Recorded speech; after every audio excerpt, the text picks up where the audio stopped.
You're probably familiar with hibernation, that time when animals, like bears, settle their brains for a long winter's nap. But what exactly is hibernation, and why do animals hibernate? It's more than a period of rest for these animals. It's a purposeful shutting down and slowing of bodily functions. It's a time that allows them to heal. But the factors that trigger hibernation in wild bears aren't necessarily present for their zoo counterparts. So, how does this affect the bear's health? And can you trick a bear into hibernating?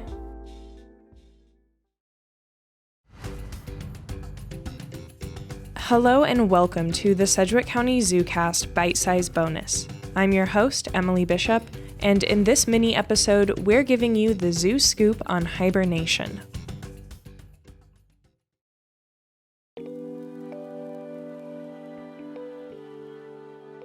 Hibernation is basically a period of inactivity, an extended period of inactivity that bears will undergo and other species will also hibernate as well.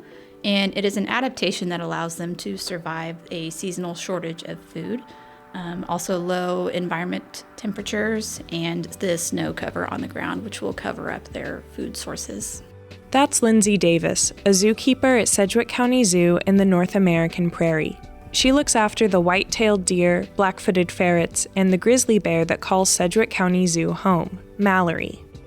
Hibernation is a months-long endeavor for the bears, which creates a catch-22 for zoos nationwide. On one hand, if the bears are hibernating, then people can't see the bears. But on the other hand, hibernation is a natural occurrence for the bears. Zoo bears also don't necessarily encounter the lack of resources that wild bears do, a factor that contributes to hibernation. This has sparked conversations in the zoo world about how best to approach hibernating animals, and there's been a recent change in this approach. So more zoos are moving towards allowing their bears to hibernate just because it is what's natural for the bear. We want them to exhibit those species-specific behaviors that they have evolved to display. Hibernation serves as a reset for the bears. It calms them down and allows them to heal. It's more than just sleeping. It's a total metabolic shutdown. It's really crazy, and I encourage people to read up on it because it's really interesting, the things that happen during hibernation. But they will shiver to maintain some blood flow. For the most part, they are asleep, and they actually don't urinate or defecate when they hibernate. Those things are broken down by the body and reused. Hibernation usually lasts 4 to 5 months, and during this period, the care the bears receive is pretty minimal. As long as they have some water, they're fine. Zookeepers really just leave them alone until they wake up in the spring.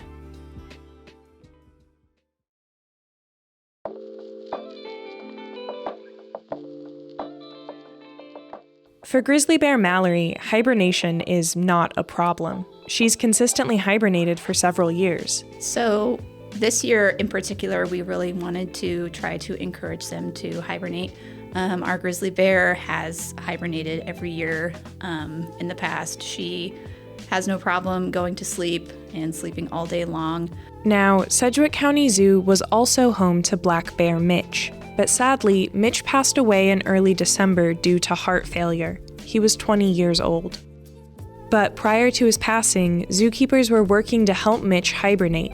Lindsay and mine's conversation on hibernation happened before Mitch's passing. So, in the interest of education, we're still going to talk about Mitch and the attempts to help him hibernate. Our black bear, on the other hand, has kind of stopped hibernating, and this is because we provide food for them all winter long, so they don't go into that state where they're sleeping and not eating. So we've made some changes this year to try to encourage them to hibernate. These changes included covering up the skylight in his off-exhibit area so that his den was nice and dark. His food had been gradually decreased to encourage hibernation. Zookeepers also provided him with additional bedding to make him more comfortable. The reason behind Mitch's resistance to hibernation wasn't fully understood. Part of it might be that he had simply never done it before, so it was a new behavior that he wasn't really sure how to go about. But genetics might have also played a role. With Mitch, he was a rescue from the pet trade, so we don't know anything about his genetics. We don't know if he's a northern bear or a southern bear. Whereas Mallory, we know she came to us from Washington State University. They have a grizzly bear program up there. So that could definitely be a factor as well. Visitors to the Sedgwick County Zoo will have to wait a few months before seeing Mallory. She's tucked up in her den hibernating through the winter. But when spring comes, she'll be back on exhibit, well-rested and enjoying the warmer weather.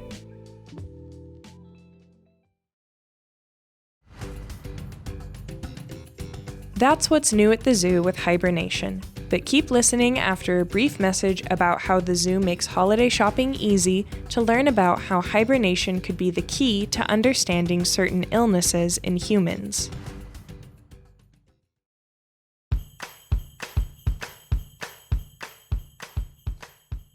Trying to find the perfect gift for a loved one can be tough. Shopping during the holiday season is stressful. So why not make things easy and get your loved one a gift they'll never forget? When you purchase the Sedgwick County Zoo's holiday gift membership, you not only get 2 additional guest passes, but 15 months of membership for the cost of 12. Enjoy unlimited visits to the zoo, early entry, discounts on special events, and early access to the Sedgwick County ZooCast. Visit scz.org/membership and select the holiday gift membership option to get started. This year, take the stress out of holiday shopping and give the gift of membership.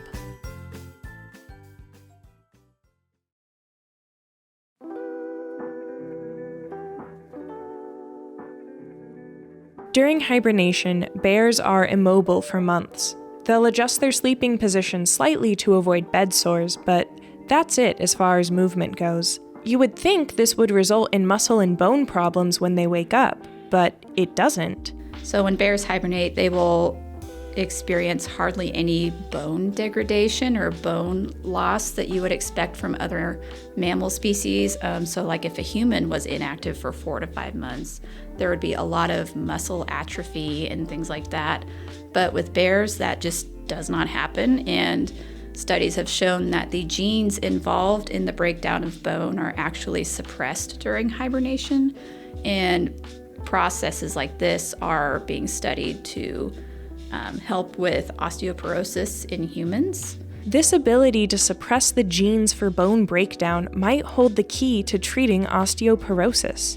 But hibernation isn't only a possible solution for osteoporosis, it might also be a cure for Alzheimer's and Parkinson's. Because what happens in an Alzheimer's patient is that there is a buildup of what are called tau proteins, TAU proteins, that damage the brain. This also happens during hibernation with animals that hibernate. However, when an hibernating animal wakes up, those tau proteins are cleared and they basically get a reset.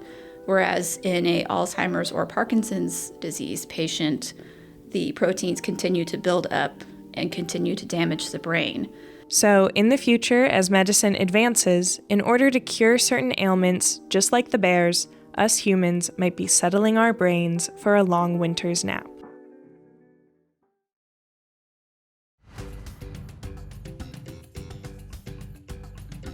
Thanks for listening to this bite-sized bonus episode of the Sedgwick County ZooCast. For more information on hibernation, be sure to follow us on social media, which is linked in the description of this episode. And check out our website, scz.org. I've been Emily Bishop, and we hope you enjoyed this mini episode of the Sedgwick County ZooCast.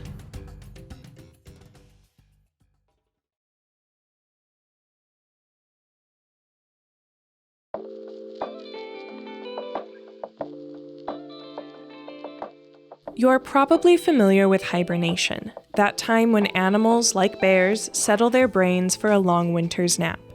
But bears aren't the only animals that have a period of rest in the colder months. Ectotherms also undergo a period of rest called brumation. Snakes, lizards, and turtles, among other reptiles and amphibians, are able to slow their metabolic processes and increase their fat storage, which are key to their survival. But the factors that trigger brumation in wild ectotherms aren't necessarily present for their zoo counterparts. So, how does that affect the amphibians' and reptiles' health? And can you trick an ectotherm into brumating?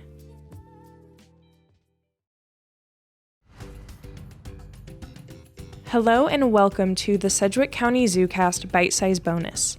I'm your host, Emily Bishop, and in this mini episode, we're giving you the zoo scoop on brumation.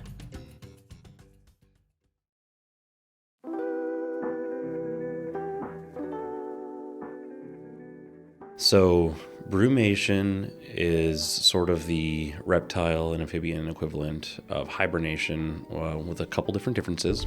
The main being that this is an involuntary process. It's completely dependent on the outside weather. As the seasons begin to cool, the animals begin to have their metabolic rate slow until eventually they can slow it to a point where all metabolic processes basically stop for the most part.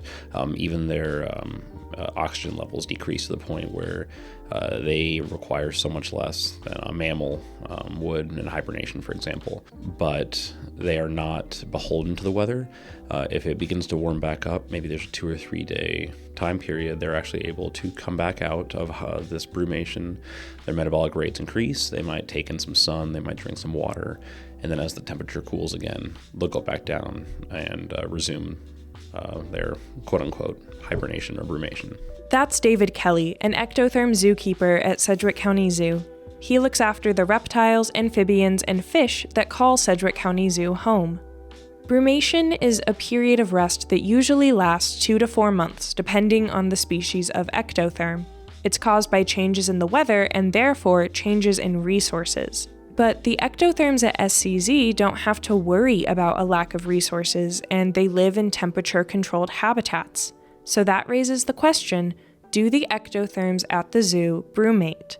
Yes, for multiple reasons. Generally, the number one important thing is it's just healthier for them. They are built to do it, so it's just a natural part of their life. Brumation is a necessary process for certain ectotherms to undergo for many reasons. Firstly, it aids in breeding. During brumation, ectotherms have an increase in their fat storage due to their metabolic processes shutting down. When they awaken in the spring, they're then able to use their fat deposits in the production of eggs. But it does actually benefit their reproductive processes as well. Many reptiles kind of depend on that as sort of the signal to say, all right, the cold season is over. We are now able to begin depositing our fat stores into eggs. The males begin to court females, and it kind of starts the reproductive patterns. Secondly, brumation increases the lifespan of the ectotherms because their metabolic processes slow. They're designed to brumate. Many reptiles are built to have that break. And when you don't give them that break, their lifespan is automatically shortening. You're basically just speeding up that metabolic clock. So by providing the hibernation or brumation period, we're allowing the animals to take the proper break to be able to live their natural lifespan.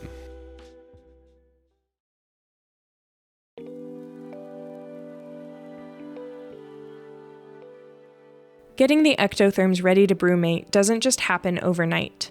You might not see the change from the public perspective, but we actually begin to change the temperatures inside the exhibit to slowly, over the course of a month or so, we might change it from, I believe it goes to about 80 and then down to about 55 in the wintertime, and then it just stays there until the springtime. It's important to introduce these environmental changes slowly so as to not shock the ectotherms.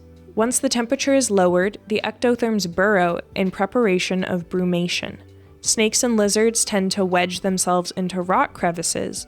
Box turtles will bury themselves. Additionally, while not all ectotherms brumate, even the ones that don't tend to undergo a change in their metabolic processes. They don't enter a period of rest, but their activity slows down and their appetite lessens. During the summertime, I might feed a salamander 2 or 3 times a week. During the wintertime, I'll give them the option to eat, but most of the time they might only take food once a week. But their entire body, their entire metabolic processes are still active, just severely reduced.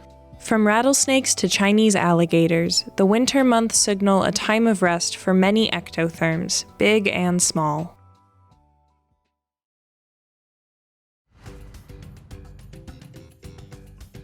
That's what's new at the zoo with Brumation. But keep listening after a brief message about how the zoo makes holiday shopping easy to learn more about species that are particularly skilled at brumation.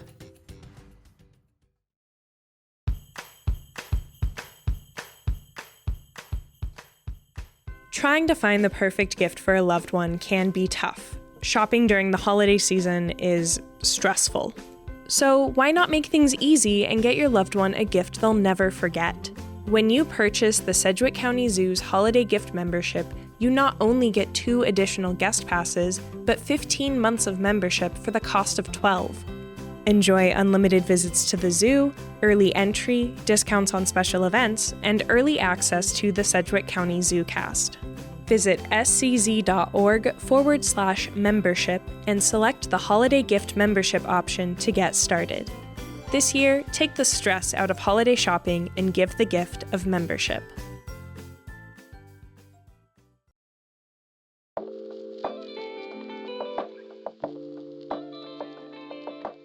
Many of the amphibians at Sedgwick County Zoo do not brumate. They instead enter a period of slowed metabolism while still remaining awake. But that's not the case for all amphibians. Wood frogs have a high tolerance to the cold. In the winter months, these frogs have ice crystals form in their body. Up to 65% of the water in their body will freeze. They'll even stop breathing and have their heart stop. But due to a high concentration of glucose in the frog, its vital organs are not frozen. Once the frog warms up, its organs resume their normal functions and the frog is ready to thrive, alive once more. Additionally, turtles are expert hibernators. Turtles are masters at hibernation. I think we don't have these species at the zoo. They're just one of my favorite examples. Would be actually the Russian tortoise or the Central Asian steppe tortoise. They tolerate such cold temperatures, they almost produce an antifreeze-like substance in their blood to be able to sustain themselves through the hibernation period. That's a very extreme example, but yes, many of our North American box turtles, many of our aquatic turtles are able to hibernate. Some just go in the water where it's warmer. They can pull dissolved oxygen through the water, through their cloaca, and stay active and get oxygen. And so long as the water doesn't freeze, they basically just hang out for the wintertime. Not that it's a competition, but if it were, it seems like turtles and frogs would win the award for settling their brains for a long winter's nap.